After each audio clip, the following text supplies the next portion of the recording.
Member from Davenport. Thank you, Speaker. My question is for the Minister of Transportation. Speaker, we all know that Ontario is a competitive jurisdiction where people want to invest, and this is something I hear from different sectors whenever I cross this province. People want to come and invest in Ontario. Waterloo Region, for example, has an ever-growing number of high-quality jobs, particularly in the innovation and tech sectors. In fact, Ontario is home to two of the largest startup ecosystems in the world, one of them being in Waterloo and the other being in my town of Toronto.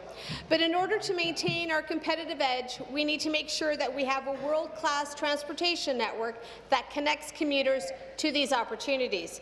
That is why I am very pleased to know that our government is moving forward on high-speed rail all the way to Windsor, with stops along the way, including one in Kitchener.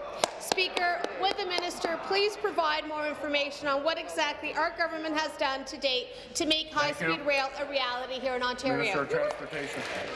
Well, thanks very much, Speaker. I want to thank the member from Davenport for her question and for her advocacy on this particular topic and others. Speaker, our government has been very clear about our commitment to build high-speed rail between Toronto and Windsor, and we continue to make important progress on this historic project.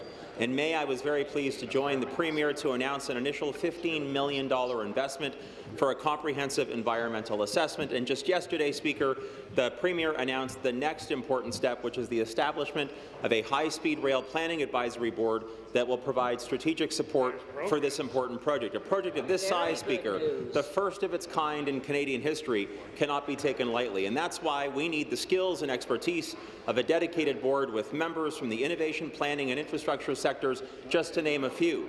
Speaker, the board will also play a critical role in engaging key partners, including the private sector and our Indigenous communities. Speaker, I know that through their hard work and our government's ongoing commitment, we will deliver high-speed rail. Thank you very much. Supplementary. Thank you, Speaker, and thank you to the Minister for his answer. Speaker, it is clear that high-speed rail is truly a historic project, and we need to make sure that we get it right. This is a project that will support not just today's generations, but generations to come. As the Minister made absolutely clear in his answer, our government is committed to seeing this project through. But, Speaker, unlike the members on this side of the House, the parties opposite continue to flip-flop on their support for high-speed rail. One day they like it, the other day we don't know. That is truly disappointing to so many communities along the future line, including communities like London, Windsor and Chatham that have representatives on the other side of the House. Speaker, would the minister please provide more information on why our government is absolutely clear on the fact that we need to move this project forward? Thank you. Minister.